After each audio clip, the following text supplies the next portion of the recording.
নমস্কার বন্ধুরা, রুচির কিচেনে সবাইকে স্বাগত জানাই। আজ নিয়ে এসেছি পালং শাক আর মুসুরির ডালের দারুণ টেস্টি একটি রেসিপি। পালং শাক দিয়ে ডাল তো অনেকভাবে খেয়েছেন, তবে এইভাবে একবার হলেও রান্না করে খেয়ে দেখুন। ভাত, রুটি, লুচি, পরোটা সব কিছুর সঙ্গে খেতে দুর্দান্ত লাগে। চলুন রেসিপিটা দেখে নিয়ে যাক, আশা করি ভালো লাগবে। এখানে দেখুন আমি এক আটি পালং শাক নিয়েছি। শাকটাকে খুব ভালো করে ধুয়ে নিয়ে তারপরে এইভাবে ছোট ছোট করে কেটে নিয়েছি। আর এদিকে দেখুন দুটো আলু নিয়েছি মিডিয়াম সাইজের। আলু দুটোকে এইভাবে একটু ছোট করে কেটে নিয়েছি, তবে খুব বেশি ছোট করে কাটবেন না। তো দেখুন আমি কিভাবে আলুটা কেটেছি। এখন এই আলুটাকে খুব ভালো করে ধুয়ে নিতে হবে। এদিকে বন্ধুরা একটা কড়াইতে দিয়েছি 3 চামচ সর্ষের তেল। রান্নাটা আমি সর্ষের তেলে করেছি, তবে আপনারা চাইলে সাদা তেলেও করতে পারবেন। তেলটাকে খুব ভালো করে গরম করে নিতে হবে। তারপরে এখানে দিতে হবে হাফ চামচ গোটা জিরা, তার সঙ্গে দুটো শুকনো লঙ্কা। ফোড়নটাকে ভালো করে একটু ভেজে নেব। তারপরে এখানে দিতে হবে রসুন। এখানে আমি 4-5 কোয়া রসুনকে থেতো করে নিয়েছি। এইভাবে রসুনটা দিলে রসুনের ফ্লেভারটা খুব সুন্দর হয়। আর রসুন দেওয়ার সঙ্গে সঙ্গে এখানে দিয়ে দিতে হবে কেটে রাখা সেই আলুগুলো।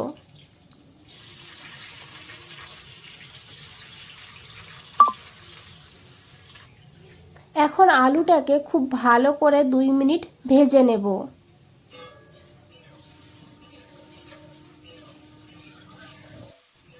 এখানে বন্ধুরা আলুটাকে ঢাকা দিয়ে ভাজবো, তাহলে আলুটা খুব তাড়াতাড়ি করে ভাজা হবে। আর তাছাড়া কিন্তু আলুটা অনেকটা সিদ্ধ হয়ে যাবে। তো 1-1.5 মিনিটের জন্য ঢাকা দিয়ে রেখে দিলাম। আর এদিকে দেখুন এই রেসিপিতে লাগবে একটা পেঁয়াজ। তো এখানে আমি একটা মিডিয়াম সাইজের পেঁয়াজ নিয়েছি। এখন এই পেঁয়াজটাকে এইভাবে পাতলা পাতলা করে ঝিরিঝিরি করে কেটে নিতে হবে। তো দেখুন বন্ধুরা এখানে পেঁয়াজটা কেটে নিয়েছি। আর এখানে প্রায় 2 মিনিট হয়ে গিয়েছে, আমি আলুটাকে ঢাকা দিয়ে রেখে দিয়েছি। এখন একবার খুব ভালো করে মিশিয়ে নেব। আর এখানে দেখুন রসুন আলু ভালোভাবে ভাজা হয়ে গিয়েছে, কালারও চেঞ্জ হয়ে গিয়েছে। এর থেকে বেশি আর ভাজবো না, কারণ পেঁয়াজ দেবো, পেঁয়াজের সঙ্গেও ভাজা হবে আলুটা, না হলে বেশি রকম ভাজা হয়ে যাবে। তো এইভাবেই আলুটাকে ভেজে নিতে হবে। আর এখন এখানে দিয়ে দিতে হবে কেটে রাখা সেই পেঁয়াজগুলো।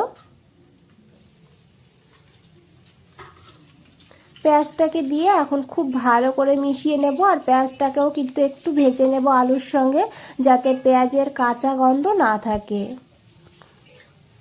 বন্ধুরা বানানো খুবই সহজ আর সিম্পল রান্নাটা, তবে খেতে কিন্তু দারুণ হয়। তো দেখুন বন্ধুরা পেঁয়াজ ভাজা হয়ে গিয়েছে, আশা করি দেখে বুঝতেই পেরেছেন পেঁয়াজটা কিন্তু মজে এসেছে। এইভাবে যখন পেঁয়াজটা নরম হয়ে যাবে তখন বুঝবেন পেঁয়াজটা ভাজা হয়ে গিয়েছে। এখন এখানে দিয়ে দেব লঙ্কার গুঁড়ো হাফ চামচ।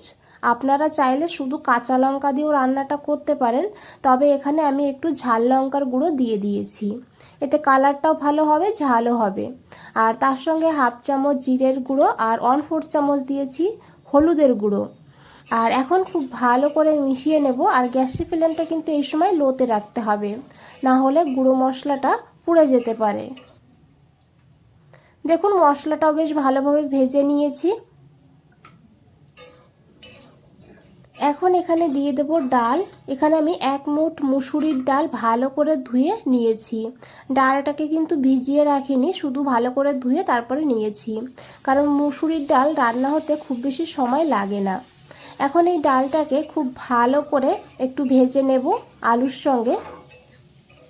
ডালটাকে যদি একটু ভেজে নিয়ে রান্না করা হয় তাহলে কিন্তু ডালের স্বাদটাও দুর্দান্ত হয়। তো দেখুন বন্ধুরা এখানে ডালও ভালোভাবে ভেজে নিয়েছি।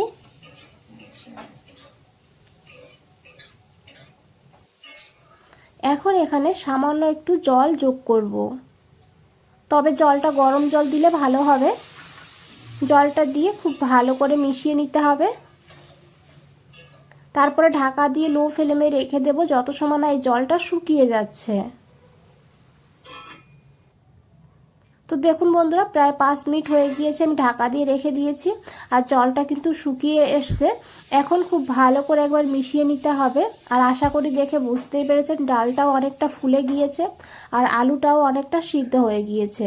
এখন এখানে দিতে হবে টমেটো। এখানে আমি বড় সাইজের একটা টমেটো নিয়েছি, এইভাবে ডুমো ডুমো করে কেটে দিয়েছি। পরিমাণ মতন লবণ। টমেটোর উপরে লবণ দিলে টমেটো খুব তাড়াতাড়ি নরম হয়ে যাবে।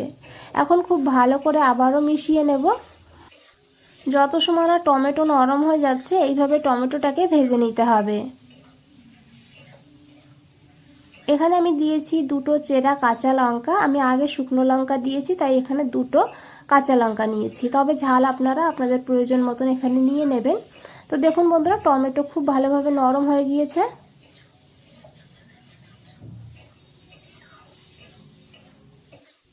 বন্ধুরা, এখানে একটা কথা বলে রাখি, যদি রেসিপিটা দেখে ভালো লেগে থাকে একটা লাইক করে দেবেন, চ্যানেলটাকে সাবস্ক্রাইব করে পাশে থাকবেন, আর ফেসবুক থেকে দেখলে পেজটাকে ফলো করে দেবেন। কমেন্টসে জানাবেন কেমন লেগেছে। তো দেখুন খুব ভালো করে ভেজে নিয়েছি। এখন এখানে দিয়েছি কেটে রাখা সেই শাকগুলো। আর এই রান্নাতে কিন্তু জলের ব্যবহার করব না। এই শাকের থেকে যে জলটা বের হবে এই জলেই কিন্তু ডাল আলু ভালোভাবে সিদ্ধ হয়ে যাবে। শাকটাকে দিয়ে খুব ভালো করে মিশিয়ে নিয়েছি। তারপরে 7 থেকে 8 মিনিট লো ফ্লেমে ঢাকা দিয়ে রেখে দিয়েছি। 8 মিনিট পর ঢাকনাটা খুলে নিয়েছি। দেখুন বন্ধুরা কতটা জল বেরিয়েছে। আর এখন একবার খুব ভালো করে মিশিয়ে নিতে হবে। এখানে দেখে বুঝতেই পেরেছেন শাক আলু ডাল ভালোভাবে সিদ্ধ হয়ে গিয়েছে। আর ডালটাকে এইভাবেই সিদ্ধ করবেন। ডালটা দেখতে মনে হবে গোটাই আছে, অথচ ভেতরে কিন্তু নরম হয়ে যাবে। সামান্য কয়েক দানা চিনি দিয়ে দিয়েছি, যেহেতু পালং শাক সেই কারণে একটু চিনি দিলে টেস্টটা সুন্দরভাবে ব্যালেন্স হবে। দিয়েছি অল্প করে একটু গরম মশলার গুঁড়ো। গরম মশলার গুঁড়োটা আপনারা যদি দিতে না চান স্কিপ করতে পারেন, তবে দিলে খেতে ভালো লাগবে। এখন খুব ভালো করে মিশিয়ে নেব। এইভাবে একবার হলেও পালং শাক মুসুরির ডাল রান্না করে খেয়ে দেখুন, ভীষণ ভালো হয় খেতে। তো দেখুন খুব ভালো করে মিশিয়ে নিয়েছি। আর এখন একটু ধনেপাতা কুচি ছড়িয়ে দিয়েছি। আর তারপরে খুব ভালো করে মিশিয়ে ঢাকা দিয়ে 5 মিনিট স্ট্যান্ডিং টাইমে রেখে দেব। 5 মিনিট পর ফিরে এসেছি বন্ধুরা, দেখুন কতটা লোভনীয় লাগছে। তো বন্ধুরা, আজ তাহলে এই পর্যন্তই। ফিরে আসছি নতুন কোনো রেসিপি নিয়ে। ভালো থাকবেন, সুস্থ থাকবেন। সবাইকে অনেক অনেক ধন্যবাদ এত সময় ধৈর্য ধরে রেসিপিটা দেখার জন্য।